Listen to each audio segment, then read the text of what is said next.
Now, there is an issue that you will run into when you are trying to build an admin login using Supabase. And that is, this is a fake local environment for the app to live in. It's not published yet.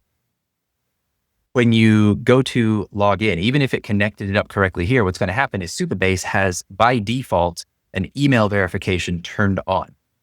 When you go to log in or create the user, it will try to send you an email, and then you click the link in the email and it'll fail. Let me show you how to turn that off for development.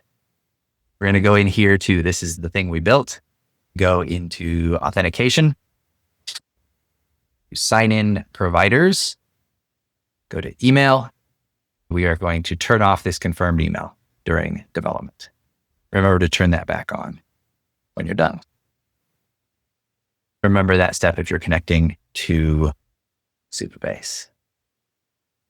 Thanks for watching. If you want to see more videos like this, please like and follow. And if you need help building or finishing your app, click the link in my bio to book a one-on-one Zoom call to take a look at your project.